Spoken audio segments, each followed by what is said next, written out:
tərəfindən indiyədək bir Helsinki mənalı Plus qiymət 40. verilməmişdir. Unfortunately, Bütün bunlar international community Azərbaycan has not tərəfini given təbii ki, evaluation narahat to the edir gross və violation hesab by edirəm ki, Armenia bütün of the Avropanı Helsinki principles. daha da I çox think narahat that etməlidir. it should Bununla concern bağlı Europe Azərbaycan more than it ATƏT-dən və concerns onun parlament Azerbaijan. assambleyasından And I münaqişənin həlli think yolunu tapılması üçün səylərin artırmağını gözləyir.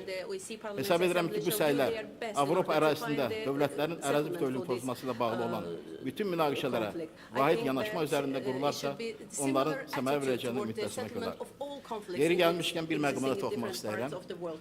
Bildiyimə By the way, görə I want Parlament to touch Assambleyasının upon one issue 23-cü illik also. sessiyasında According to my knowledge, onun a draft gündəliyinə resolution on Helsinki serious prinsiplərinin violation kobudcasına of pozulması Helsinki haqqında principles qətnamə layihəsi daxil has been edilmişdir. included into the agenda Azərbaycan of Helsinki the G2 aktında 23rd, göstərilmiş bütün prinsipləri session. həmişə tam qəbul Azerbaijan etmişdir. has always fully Dövlətlərin accepted ərazi all bütövlüyü və principles sərhədlərin indicated tanınmazlığı in the prinsipləri Helsinki Final Act. Helsinki prinsiplərinin Principles of təməlində territorial dayanır. integrity of states Neçə and illərdir unviolability ki, of bu borders təməl are the prinsiplər basis Ermənistan of the tərəfindən Helsinki pozulmasına principles. It's an ATƏT-in Parlament astonishing Assambleyası heç bir fact that the münasibət OSCE bildirməməsi bizdə Parliamentary çox Assembly has təəccübsüz still not demonstrated position on Ermənistan violation Helsinki prinsipləri of arasında these millətlərin basic öz principles by müqəddəratını təyin Armenia. etməsi prinsipinə istinad edir. Armenia refers to Lakin the beynəlxalq principle of hüquqda hamılıqla self-determination of qəbul edilir nations ki, among the Helsinki millətlərin principles. öz müqəddəratını However, it təyin has been etməsi generally prinsipi accepted in dövlətlərin international law ərazi that the bütövlüyü principle prinsipi of çərçivəsində self-determination öz of həllini nations tapa bilər. shall be settled within the Azərbaycan principle of həmişə bəyan territorial etmişdir ki, integrity of özünün states. ərazi bütövlüyü Azerbaijan has çərçivəsində always stated Dağlıq its Qarabağ readiness to yüksək grant özü high məxsus status of autonomy özünü idarə to statüsü verə bilər. Nagorno-Karabakh Amma within erməni its tərəfi territorial bununla da razı integrity, deyil. yet the Armenian side Belə does not olduğu agree halda with this. Ermənistanın In such a 20 ildən case, artıq serious müddətdə violation of Helsinki Helsinki prinsiplərinin principles in the kobudcası course of pozması more than 20 beynəlxalq years təşkilatlar tərəfindən remain cavabsız qalır. unanswered by international Ona görə də organizations. mən hesab This is the edirəm ki, reason why I beynəlxalq think that təşkilatlarda it's ikili unacceptable standartlara to have son double vermək lazımdır. standards in international organizations. Artıq And it 14 should be ildir ki, stopped. bəşəriyyət It 3-cü has been minillikdə 14 yaşayır. years as Bu dövrdə mankind lives in the keçmişdən third qalan millennium. mirasların At dövlətlər this arası stage, we münasibətləri should not xarakterini allow müəyyən the etməsinə heritage yol remaining vermək from olmaz. the past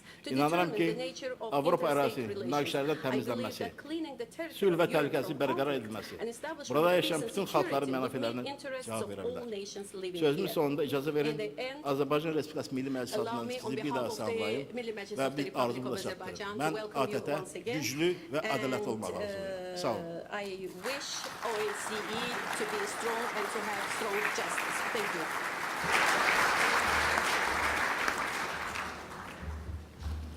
Thank you very much, President Assado. Now, I welcome the chairperson in office of the OSCE, Mr. Didier Buchhalter, who is at the same time President of Swiss Confederation, Minister of Foreign Affairs. The floor is yours, Your Excellency.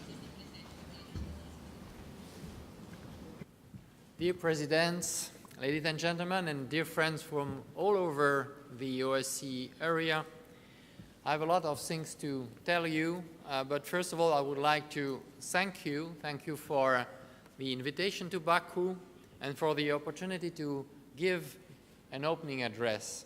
I'm very glad to be with all of you here in Baku, despite the fact that I really can't stay for a long time. I have to fly again in about 1 hour, but even for 1 hour or two, it's good to be back in this region of Southern Caucasus.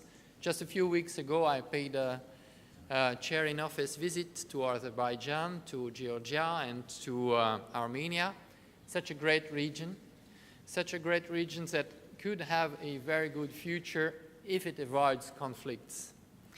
We had very substantial discussions, and I have vivid memories of the great hospitality we received. I commend Azerbaijan, and I commend you, President Aliyev, for hosting this summer session of the OSCE Parliamentary Assembly. I see it as an expression of Azerbaijan's commitment to the OSCE and to the organization's role in the democratization. On behalf of the Swiss chairmanship, I extend a warm welcome to all of you. Standing here in front of you, ladies and gentlemen, I wish to start by telling you how much respect I feel. Respect first for the task of chairing this organization at a time when many people see the security decrease as a result of new tensions. Respect also in view of the terrible things that happen to people in conflict, sometimes in the limelight of media attention, but more often than not, just in silent dramas. Respect, finally, for all those who engage on all levels to win the best of all fights,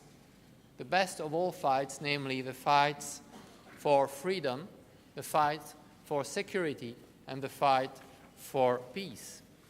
My opening address today coincides with the halfway point in the Swiss chairmanship of the OSCE. It is half-time. This is an opportune moment to take a step back, to reflect on our efforts and accomplishment during these last 6 months, and to draw some conclusions for the way ahead. both for the Swiss chairmanship and for the OSCE as an organization. The Ukraine crisis obviously has dominated the first 6 months of our chairmanship, but we have also been busy advancing other chairmanship priorities. I will make some remark on both, the management of the Ukraine crisis on one side and our pursuit of other chairmanship activities on the other side, before drawing some conclusions for the future of the OSCE and the Helsinki Plus 40 process. Let's start with Ukraine, and let me start with 4 first names. Lukas, Lars, Töris, Mehmet, 4 first names, 4 monitors who had been deprived of their freedom and of their ability to work for peace, who came free 2 nights ago, after more than 4 weeks. All 4 of them represent the strengths of the OSCE, its human touch, its proximity to the people, and its proximity to the conflicts, its spirit of peace. They are a symbol for our tireless common efforts to de-escalate the crisis in Ukraine. The Ukraine crisis has indeed topped the agenda of the Swiss chairmanship since day one.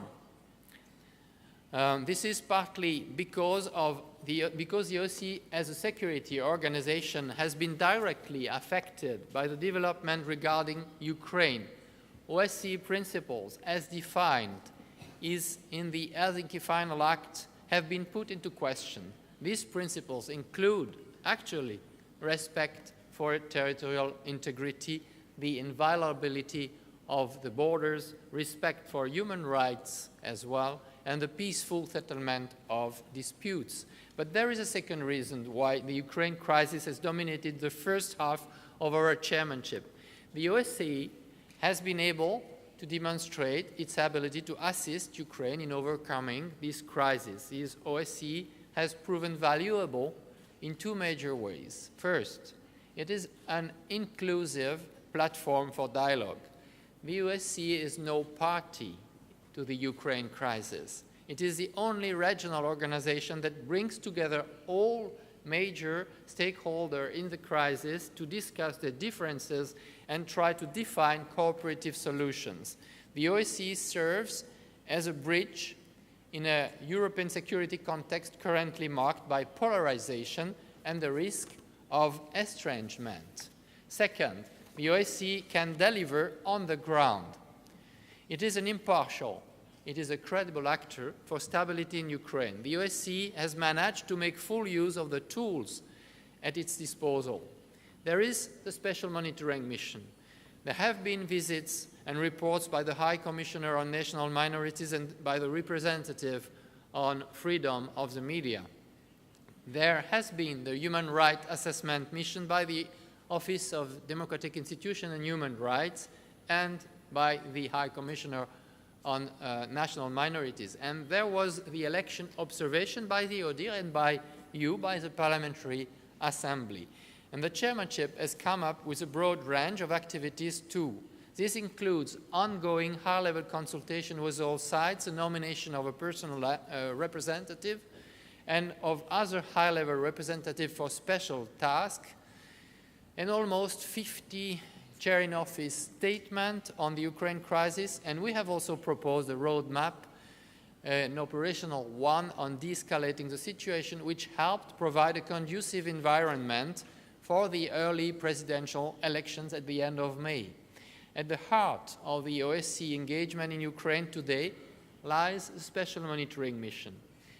This mission has been mandated to contribute to reducing tensions and fostering peace, stability and security by a consensus decision of all 57 participating states. This consensus decision of March 21st was a milestone for the OSCE, demonstrated that compromise is still possible, ladies and gentlemen, despite big differences.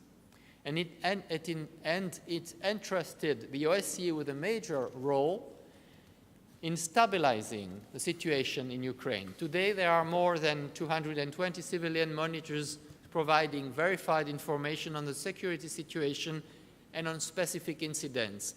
Their gathering of facts and regular reporting based on the principle of impartiality and transparency, have proven invaluable in a conflict environment where distorted information, biased interpretations, and harsh language abound. I am grateful to the more than 40 participating states and also the 2 Asian partners for cooperation that have seconded monitors and provided the necessary funding for this important mission. As I mentioned at the beginning, 4 OSCE monitors who have been detained for 32 days were released 2 nights ago.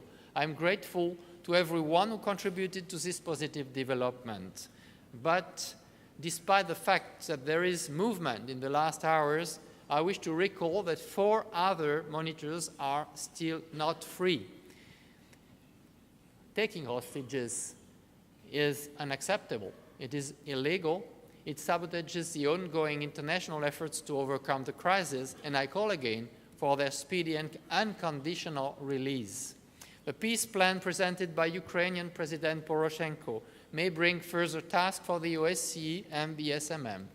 I assured President Poroshenko and Foreign Minister Klimkin that the OSCE is ready to support Ukraine in implementing this plan. Potential OSCE support roles include monitoring, verification mechanisms for the ceasefire and also for the effective control of the border. The OSCE could also assist in vacating illegally occupied buildings, and in disarming illegally armed groups. Many of these contributions of the OSCE depend, however, on a more permissive security situation and security guarantees by separatist groups. Together with a representative of Ukraine and of Russia, the OSCE chairmanship, represented by Ambassador Heidi Tagliavini, is part of a trilateral contact group that acts as a steering body to accompany the implementation of the peace plan. Consultation of this contact group with representatives of separatist groups resulted in a common understanding that included support of the separatists for the ceasefire.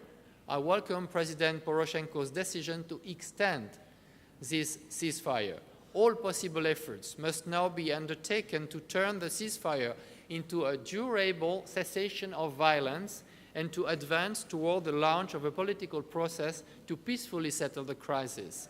The Swiss chairmanship has informed all parties concerned that the OSCE is ready to play its part. I call upon everyone to now take courageous steps of peace and to settle differences through dialogue rather than further violence. There is no other good solutions. The crisis has hit Ukraine hard. Rebuilding will take a lot of efforts and much solidarity of the international community. The crisis has also devastated people's lives. Every life lost, every house destroyed, and every dream broken is one too many. The crisis and the violence have left a deep mark on the Ukrainian society. It will take a long time to heal the wounds. Those responsible for grave violation of human rights must be held accountable. It will be crucial for the unity of the country that it starts to work towards reconciliation. But for all this to happen, the most important thing is that violence stops now. We will need many more Lucas, many more Lars, many more Terris and Mehmets to restore peace, people with courage, people with a vision. In some ways, the Ukraine crisis has given momentum to the OSCE, ladies and gentlemen. Our organization has demonstrated its ability to build bridges, both among participating states and on the ground.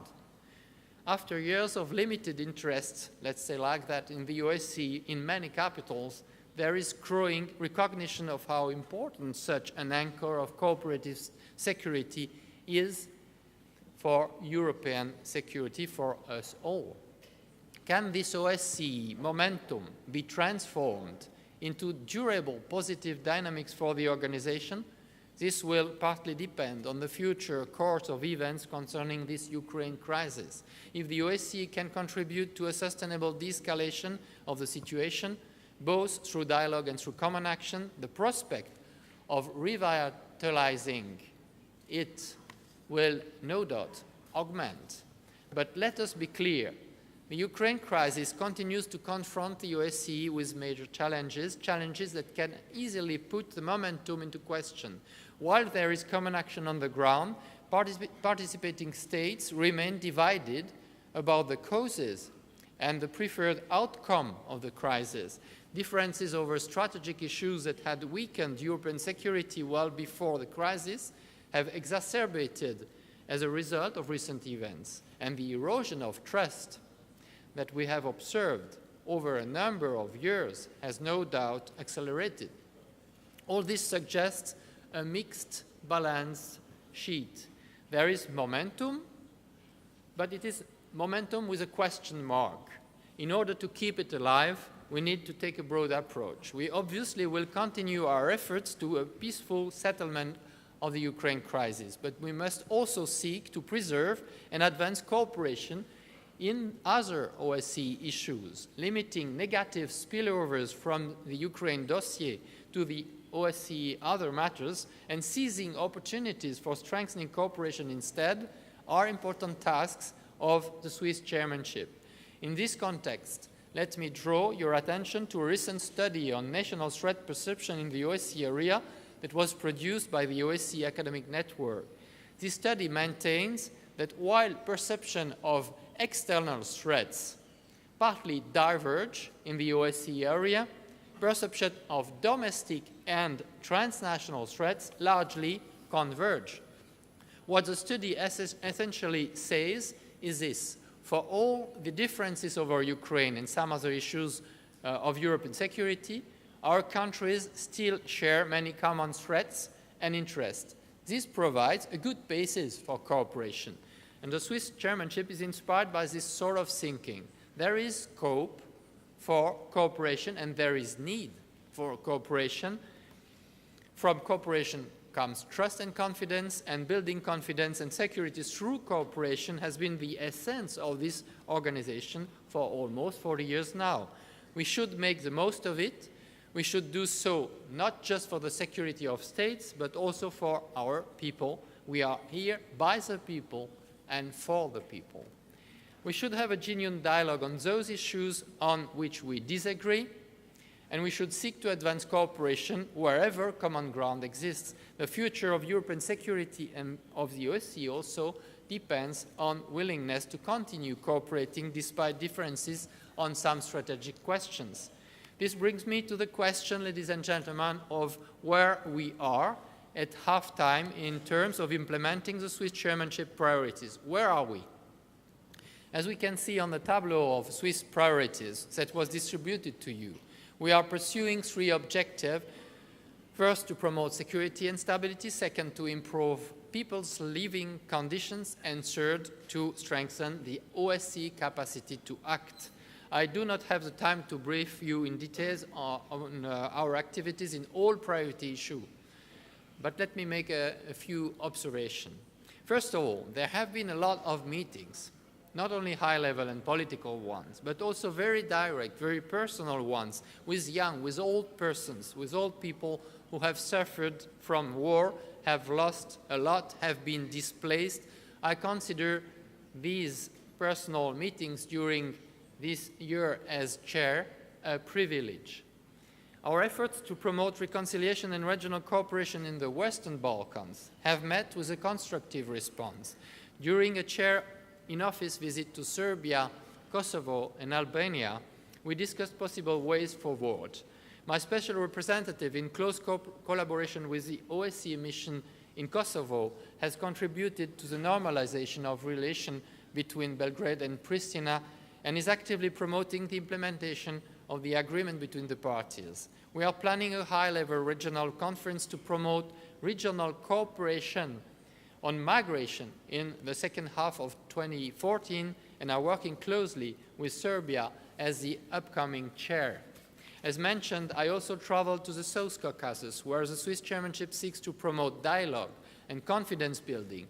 In the Nagorno-Karabakh context, we hope that an intensified and structured negotiation process can be relaunched in the nearest future. We are also enabling the exchange between high-level mediators and civil society actors involved in dialogue processes. As for Georgia, My special representative co-moderates the Geneva International Discussions, a unique platform which allows all stakeholders to discuss the consequences of the 2008 conflict.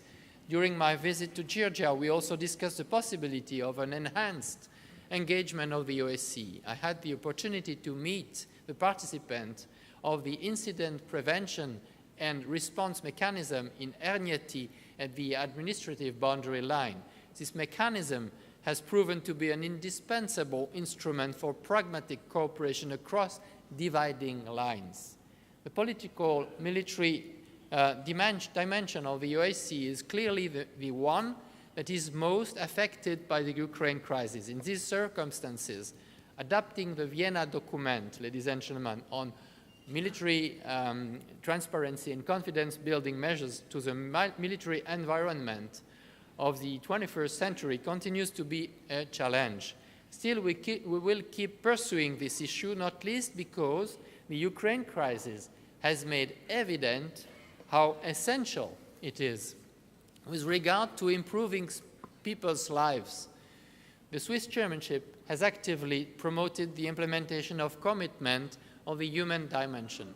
Switzerland has been able to put the issues of combating torture and of human rights defenders back on the OSCE agenda. We aim for consensus among the participating states for a ministerial decision on the prevention of torture. In the field of transnational threats, the Swiss chairmanship organized an international conference on the fight against terrorism. OSCE participating states, as well as representatives from civil society and academia as well, discussed the issues of kidnapping for ransom, counterterrorism and human rights, and particularly timely on the background of events in Iraq, in Syria, elsewhere, foreign fighters. The recommendation presented by the Swiss chairmanship will hopefully trigger further discussion within the OSCE and lead as well to a ministerial council decision in Basel. Strengthening the OSCE's capacity to act looks more important than ever in the light of the Ukraine crisis. I will talk about the Helsinki +40 process in a minute. Let me just point out here that efforts to build up capacity in the field of mediation in this field are already underway. As a country with much tradition and expertise in the field of mediation, Switzerland is committed to strengthening OSCE mediation capacities in our chairmanship year and also beyond. We go ahead not only for 1 year of presidency, but also for the security of the future. Under our guidance, mediation support capacities have been built up regarding training, knowledge management, operational support, tailor-made coaching services have been provided for my special representatives on protracted conflicts. Cooperation with other international and regional organizations has been strengthened. There is now an OSCE group of Friends of Mediation founded under the initiative of Finland, Turkey, and Switzerland. The group will promote the use of OSCE mediation to find peaceful solutions in conflict situations. Final point I wish to make about our Swiss priorities concern the effort to strengthen the voice of civil society, and particularly, ladies and gentlemen, the voice of young people in the OSCE area. Together with the OSCE institution, we have organized 3 regional civil society workshops in Belgrade, Dushanbe, and Vienna, and a 4th workshop will be held in Tbilisi in September and will bring together civil society representatives of the region of South Caucasus. The recommendation developed in the workshop will be adopted at the Civil Society Conference in Basel, and Switzerland intends to introduce a recommendation to the Ministerial Council. In order to attract young people's interest for the OSCE and to learn about their needs and expectations, Switzerland has also set up a model OSCE. I met our youth ambassadors from the 57 participating states during their first round of negotiation on a youth action plan in Vienna. A second round of negotiation will take place in Belgrade next week, and our youth ambassadors will present the youth action plan in the context of the Ministerial Council in Basel in December. We want their work to become the basis for an OSCE youth action plan to be negotiated during the Serbian chairmanship next year. We want the OSCE to be younger.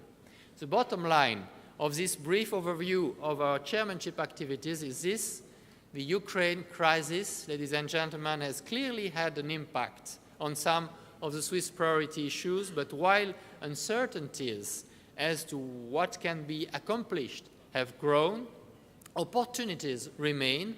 Switzerland is committed to pursuing these opportunities and reinforcing positive dynamics to the extent possible. We count on the support of all participating states to help define constructive solutions to pressing common challenges.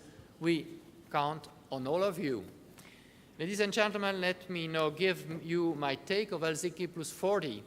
I welcome the fact that you are addressing this key issue.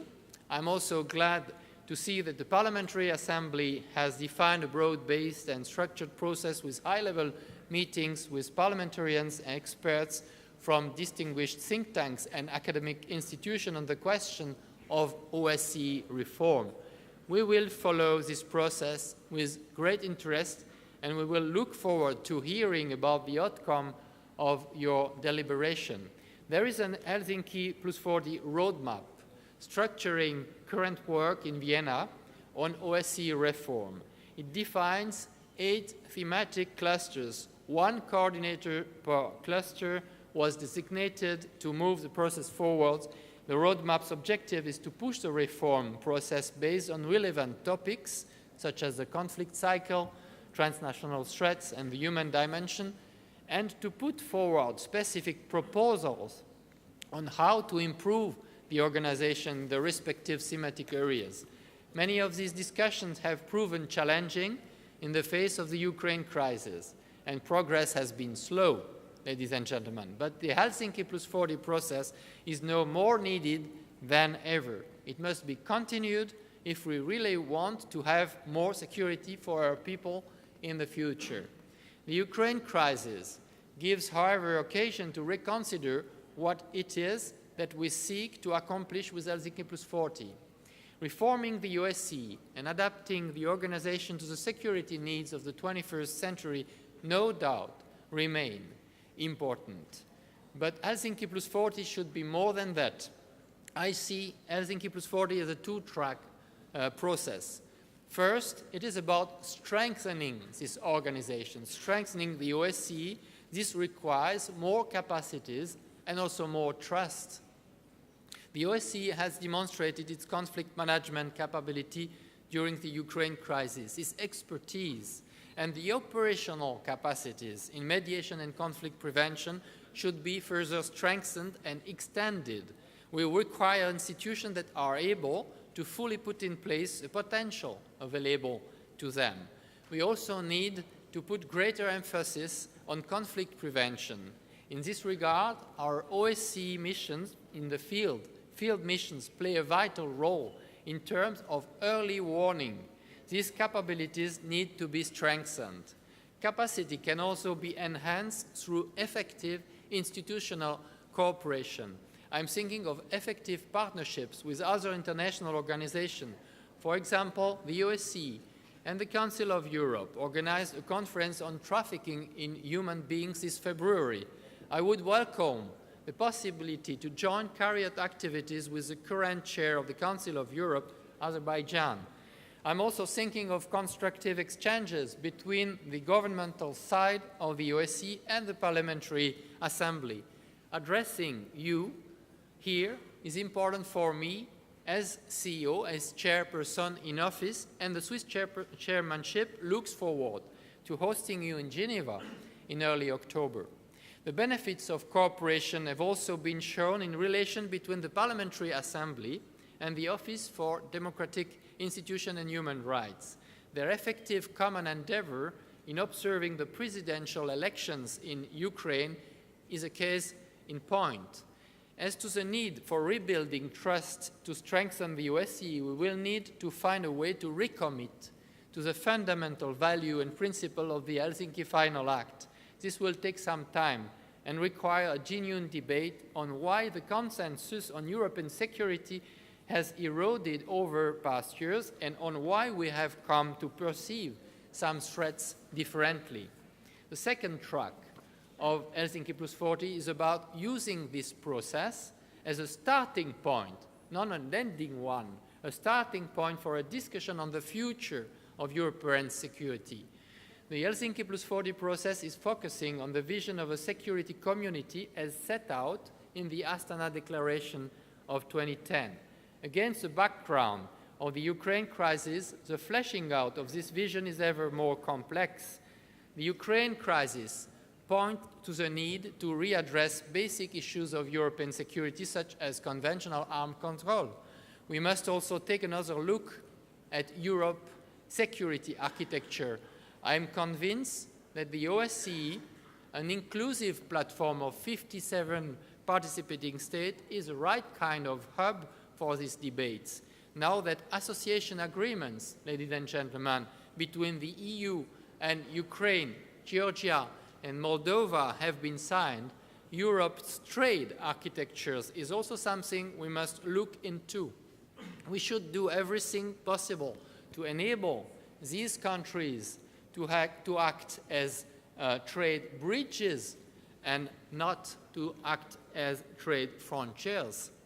The Ukraine crisis has shown that devising a non-exclusionary trade system is an important component of European security and stability. Ladies and gentlemen, we have to work hard for getting closer. Our future and the future of the next generations will be better and will be more secure if we find a common way to avoid dividing East and West. I thank you for searching for such ways. I thank you for being here, and I wish you constructive debates on this, and I look forward to meeting you in Geneva, in my country, Switzerland. Thank you very much.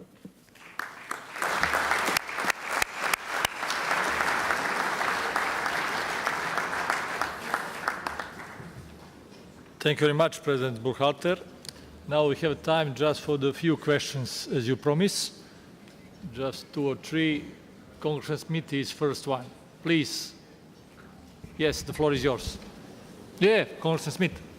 Thank you very much, Mr. President. And first of all, President Aliyev, as chairman, as special representative for trafficking, I do want to thank you for increasing combating child sex trafficking, your recent proposals to change the definition to take out force, fraud, and coercion for those who have not attained the age of 18 is a very welcomed reform, and I thank you for it and for that leadership. But I would like to say to the chair in office very briefly, thank you for your leadership on combating trafficking.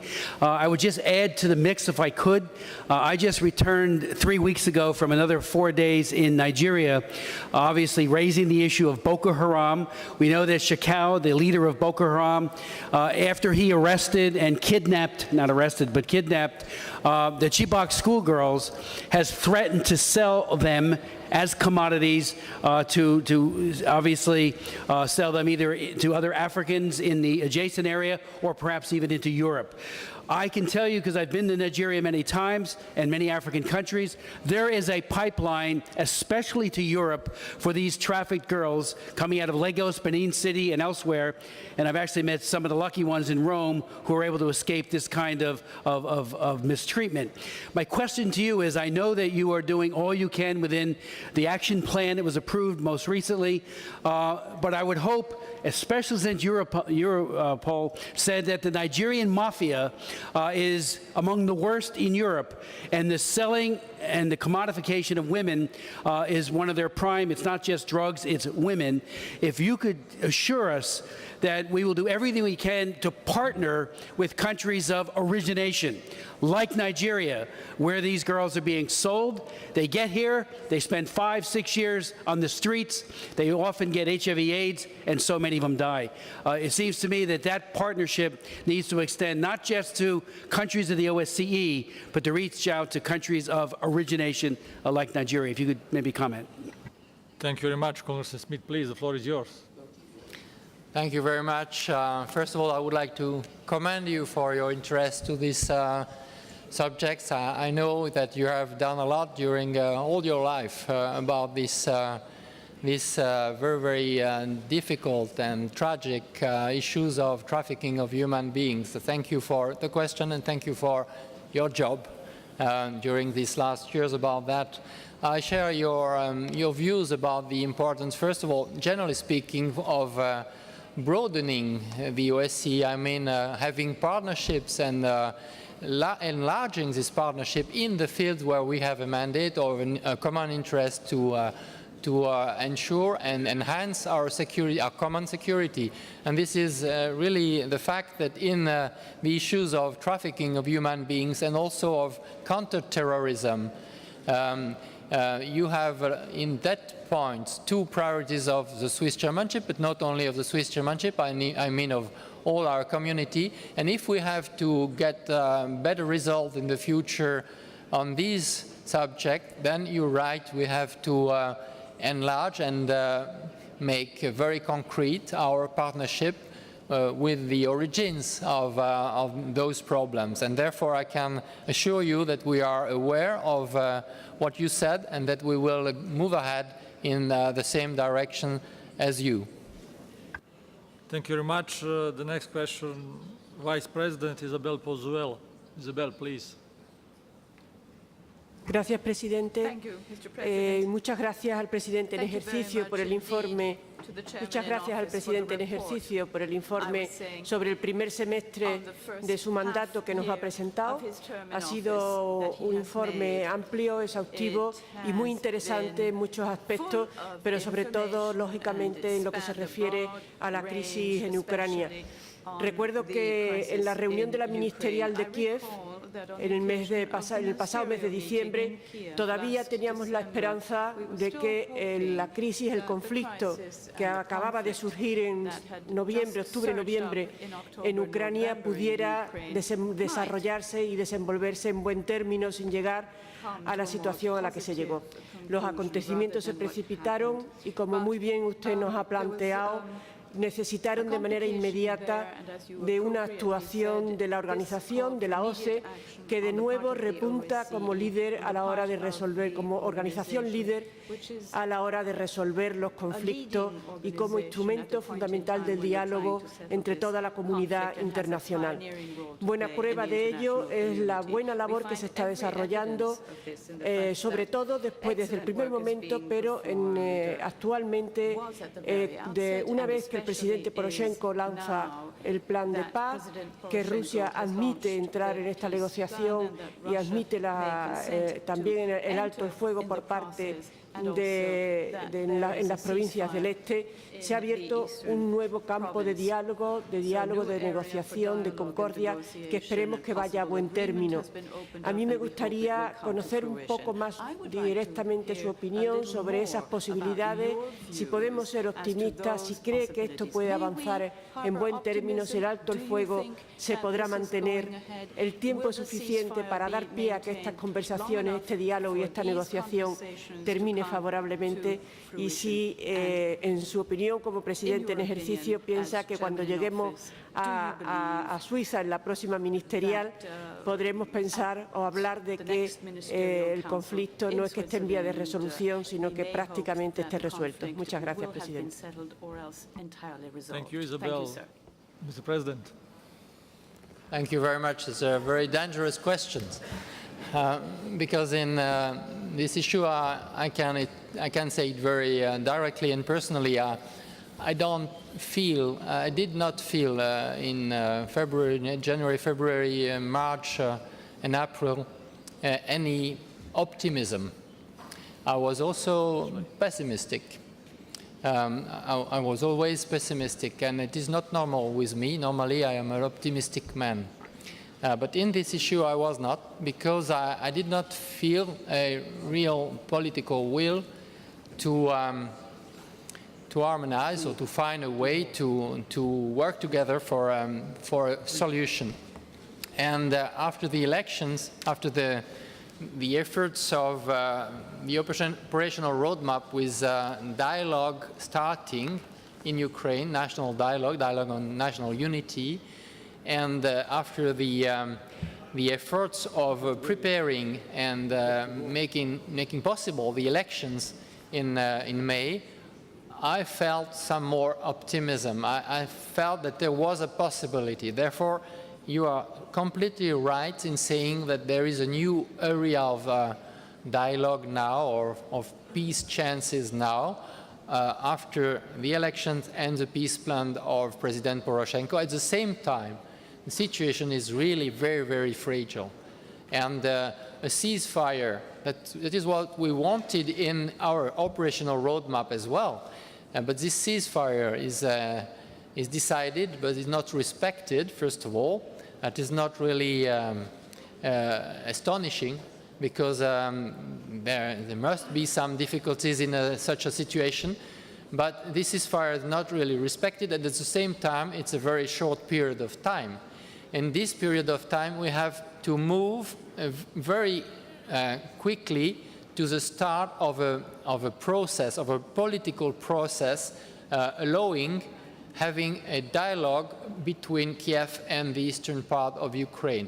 If it is possible to start a real political process, not really negotiation, but dialogue, political process of dialogue, then it will be possible to move the ceasefire in a cessation of hostilities and to have time for making progress, or at least giving chance for making progress. But you know it as I know it as well. We have in this Ukraine crisis only something like 2 or 3 days more for the ceasefire, which has been extended yesterday by President Poroshenko for this short period of time. And it's really very difficult to bring everybody together on the same line, or at least on a line which is not far away, for going in that direction. I would like here to commend the efforts of the tripartite group of the representative of Ukraine, the representative of Russia, and of the representative of the OSCE, Mrs. Heidi Tagliavini, for the fantastic work which has been done up to now and has to be done in the next hours and days, for giving that chance. I hope to feel more optimism in 3 days, but I really can't promise anything. Thank you very much. Next Vice President Doris Barnett. Please, Doris. Vielen Dank, Herr Präsident. Zunächst erlauben Sie mir, dass ich unseren Gastgebern, die wir ja jetzt alle hier bei uns haben, ganz herzlich für ihre Gastfreundschaft, die wir bisher genießen durften, danke. Und auch für die, die wir noch in den nächsten Tagen von Ihnen bekommen werden. Herzlichen Dank. An Sie, Herr Burkhalter, habe ich die Frage, wie Sie die Zusammenarbeit bzw. die Möglichkeit der Zusammenarbeit zwischen der Parlamentarischen Versammlung und dem Ministerrat, also der Regierungsseite der Organisation sehen. Erstens, denke ich, können auch Abgeordnete wertvolle Arbeit leisten. Und an dieser Stelle darf ich nochmals ausdrücklich der ukrainischen und der russischen Delegation herzlich danken, die gezeigt haben, wozu wir als Abgeordnete fähig sind. Denn wir können, wenn wir wollen, tatsächlich Schritte machen, etwas bewegen für die Menschen in unseren Ländern. Können wir hier denn nicht enger zusammenarbeiten und uns abstimmen und auch die Anstrengungen bündeln? Und wäre es denn nicht auch möglich im Zusammenhang mit der Mediation, dass die PV, die ja hier auch Möglichkeiten bietet, sich zusammentut mit der OSZE und hier etwas auf die Beine stellt, vielleicht auch eine gemeinsame Arbeitsgruppe? Please, the floor is yours. Vielen Dank für diese Frage. Also erstens über die Zusammenarbeit zwischen der Parlamentarischen Versammlung und der OSZE auf der Regierungsebene. Ich sehe vieles und Sie kennen die Möglichkeiten. Ich weiß auch, dass institutionell, das ist ziemlich schwierig, viel Einfluss zu haben von der Parlamentarischen Versammlung in Richtung der Regierungsebene in dieser Organisation.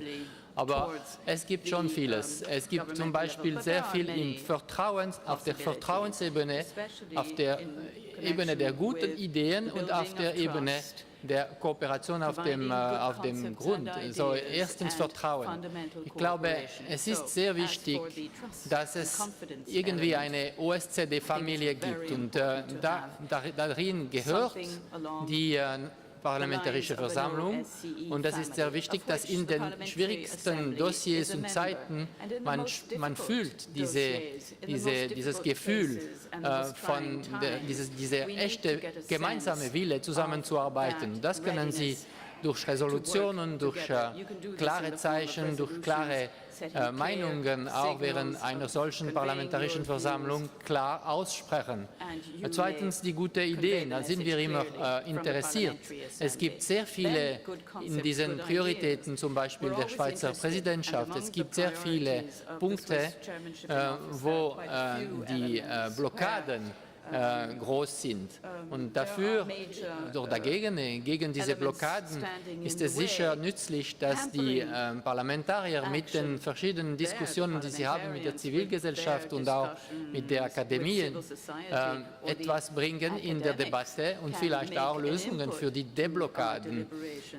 Und das mit der Kooperation ist klar. Zum Beispiel bei der Wahlbeobachtung war die Kooperation wirklich sehr positiv und sehr wichtig in Ukraine, dass die Parlamentarische Versammlung so viel gemacht hat für diese Mission, Beobachtungsmission der Wahlen, die größte der aller Zeiten von der OSZE, das war entscheidend. Also ich glaube, Sie können viel zeigen und auch wenn die verschiedenen Delegationen der Hauptakteuren in der Ukraine-Krise jetzt während diesen nächsten Tagen etwas symbolisch und konkret zeigen können, das wird uns helfen und das wäre sicher willkommen, von mir sicher. That could help us, and it would be most welcome. Thank you very much. And I saw the hands, but we have a time just for João Soares, like last one, I believe, because the president has to go on the airport. Merci, Monsieur le Président. Rankon Krivokapik. Laissez-moi tout d'abord saluer, comme l'a fait Doris Barnett, nos hôtes azéris, nos collègues du Parlement azéri, Gouliev et Bahar Muradov, et surtout le président Ilham Aliyev par leur accueil et leur hospitalité si chaleureuse. Je pense que l'Azerbaïdjan est un modèle de développement durable dans cette région du monde. Moi, j'en suis le témoin parce que j'en suis venu la première fois il y a 12 ans ici à Bakou et j'ai vu toute la transformation qui s'est obtenue d'après 12 ans dans une ville capitale comme Bakou et dans l'Azerbaïdjan. Et les mérites en sont clairement de l'équipe du président Ilham Aliyev que j'ai vu aussi aborder d'une façon très claire avec nous, parlementaires de l'OSCE, les questions de droits humains avec une grande ouverture, les questions de droits humains qui se posent aussi ici en Azerbaïdjan. Et je tiens à souligner cette ouverture comme un aspect très positif et un exemple pour toute la région et pour le territoire de l'OSCE. Je tiens à féliciter Monsieur le Président Buchhalter par la présidence de la Suisse. Vous avez fait un très bon discours. Et ce discours correspond au travail que la Suisse, d'une façon très discrète mais très effective, a fait à la présidence de l'OSCE. Et je me revois dans tout ce que vous avez dit. Évidemment, la crise de l'Ukraine est une crise très sérieuse et vous l'avez adressée d'une façon très sérieuse. Moi, j'ai été nommé par vous le responsable de la coordination des observateurs électoraux, comme je l'avais été il y a 4 ans. Mais permettez-moi, je pense qu'on a dit suffisamment de souligner un point en ce qui concerne l'Ukraine, c'est qu'il ne faut pas regarder l'Ukraine avec les yeux de la guerre froide. Il y a beaucoup de gens qui ont la tentation, soit à l'Est, soit à l'Ouest, de retomber dans les schémas de la guerre froide. Et ce n'est pas ces schémas qui peuvent nous permettre d'adresser des problèmes si complexes comme ceux de l'Ukraine et d'autres points de l'OSCE. Mais étant le responsable parlementaire du Caucase du Sud, je vous demande, Monsieur le Président, vous en avez parlé, quelles sont les initiatives que vous allez prendre dans cette ligne de rajeunir l'abordage de l'OSCE du côté parlementaire et du côté gouvernemental pour adresser les questions qui se posent dans cette région. le conflit entre la Géorgie et la Russie, le conflit de l'Ossétie du Sud et de l'Abkhazie, le conflit entre l'Arménie et l'Azerbaïdjan, le conflit du Nagorno-Karabakh et aussi le conflit entre l'Arménie et la Turquie. Je tiens beaucoup à que votre adresse, votre capacité d'initiative si solide puisse donner des résultats. Et vous avez dit d'une façon très... Dans la tradition suisse de médiation, vous avez dit que c'est avec les jeunes et avec des jeunes méthodes qu'il faut adresser ces questions. Évidemment, nous avons beaucoup de respect pour le Minsk Group, mais d'une certaine façon, le Minsk Group est le symbole d'une certaine impuissance internationale pour adresser un problème concret et réel. Qu'est-ce qu'on peut en faire? Et ça, c'est pour moi. Et je pense qu'il y a évidemment un rôle à jouer à cette présidence suisse et à la présidence qui suivra, qui est la présidence de la Serbie, qui a aussi une grande expérience de ces conflits. Vous avez dit, et nous l'avons souligné depuis longtemps, Petro Zeftimio, Migliori qui sont ici avec nous, Ranko Krivokapic, Goran Nelmarker avant moi et moi, au nom de l'Assemblée parlementaire, nous avons souligné une chose que j'ai eu le plaisir de voir adressée par vous. C'est les missions sur le terrain de l'OSCE qui font l'essentiel de la plus-value de l'OSCE et du travail. Et évidemment, il y a eu une évolution qui n'est pas une évolution positive. Parce qu'une certaine bureaucratie s'est développée à Vienne, et vous le connaissez très bien, et les missions sur le terrain qui avaient 90% des ressources humaines et financières ont perdu le poids qu'elles devraient avoir. Et je tiens à vous le dire, j'ai confiance dans la présidence suisse pour changer ça et pour changer aussi des règles bureaucratiques qui sont très anciennes en ce qui concerne le Conseil permanent. Le Conseil permanent à Vienne pourrait faire beaucoup mieux s'il pourrait prendre, comme il a pris sous la présidence suisse, des décisions en temps utile. Mais c'est quelque chose d'absolument nouveau qu'il faut maintenir dans l'OSCE. Merci. Thank you very much, Joao. As you heard, we have three former presidents here, Riccardo Migliori, Petro Zeftimio, and Joao Soares, very active. The floor is yours. Merci beaucoup pour ces questions et ces remarques qui me permettraient pratiquement de refaire un nouvel exposé. Je vais peut-être essayer d'être relativement bref. D'abord pour remercier aussi de votre engagement à plusieurs titres et récemment encore sur notre demande. Vous remercier d'avoir évoqué les droits de l'homme. Ça me donne l'occasion de redire à quel point nous estimons important que nos pays se concentre sur la mise en œuvre des engagements, pas forcément pour dire d'autres choses, mais pour faire beaucoup. Deuxièmement, pour la jeunesse que vous avez abordée, je suis convaincu qu'il y a beaucoup à faire dans ce domaine. Dans les voyages que je fais, j'essaye d'accorder un peu de temps toujours à la jeunesse. Dans les Balkans occidentaux, par exemple, nous avons rencontré un groupe de jeunes serbes, albanais et aussi kosovars, albanais ensemble, et après avoir discuté longuement de toutes les questions de réconciliation et de dealing with the past, tout à coup les jeunes ont dit oui mais bon, nous on veut regarder l'avenir, ce qui nous fait le plus de problèmes c'est de trouver du travail. Et ces mouvements de la jeunesse vers ces réels problèmes sont importants à être intégrés rapidement dans une organisation comme la nôtre. Vous avez abordé aussi les questions d'organisation de l'OSCE en termes bureaucratie excessive ou pas. Vous souhaitez de notre part un engagement. Je pense qu'il faudrait certainement alors augmenter la durée de la présidence pour arriver à faire de telles réformes et pas se contenter d'une seule année, mais peut-être d'une dizaine d'années. Alors ce serait une grande réforme de présidence suisse pour y arriver vraisemblablement. Mais plus sérieusement, nous sommes conscients de ce que vous dites, mais nous aimerions aussi dire que cette organisation est particulièrement bien orienté vers le terrain si l'on compare à d'autres.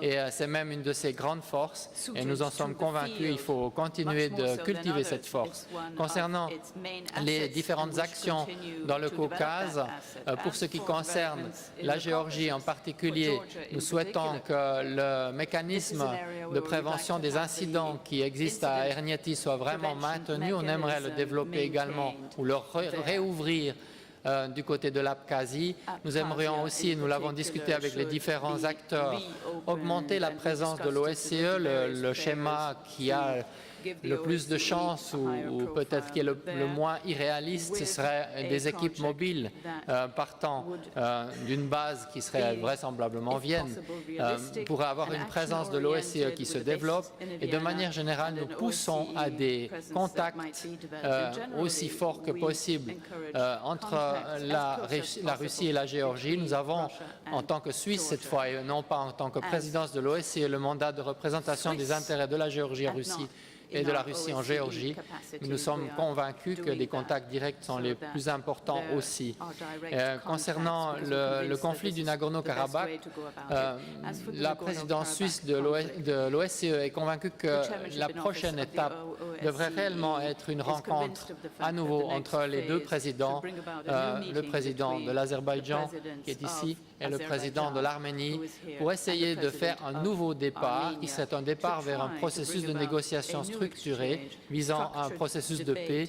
On sait quels sont les points essentiels à clarifier dès le départ et après il s'agit de mettre sur pied non pas une discussion non structurée mais une discussion structurée pour progresser pas à pas vers un règlement de cette situation sur la durée et vers une chance réelle pour la paix. C'est ce que nous avons discuté avec les deux présidents, avec les deux équipes gouvernementales il y a quelques semaines et nous saluons l'initiative du président Hollande qui a proposé cette réunion à Paris. Nous espérons que des dates soient proposées rapidement et que l'on puisse essayer de faire ce nouveau départ.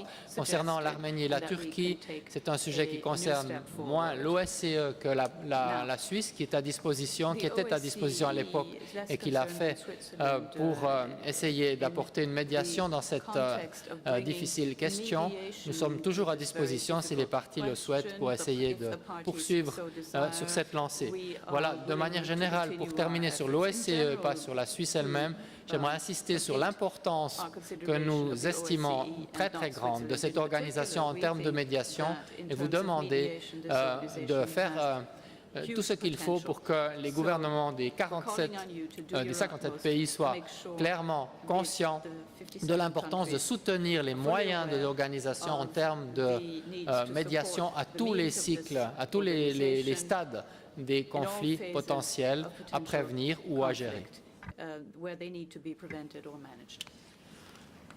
Thank you very much, Mr. President Burkhalter. Thank you very much, President Aliyev, Liga Sadov. It was a very fruitful opening session, inaugural session. Now here just break 20 minutes. Next one will be interesting, not less. We have addresses by special guests. And on behalf of all of you, I'm thanks to dear guests and special thanks to the host of this Parliamentary Assembly, Republic of Azerbaijan. Now we have the break.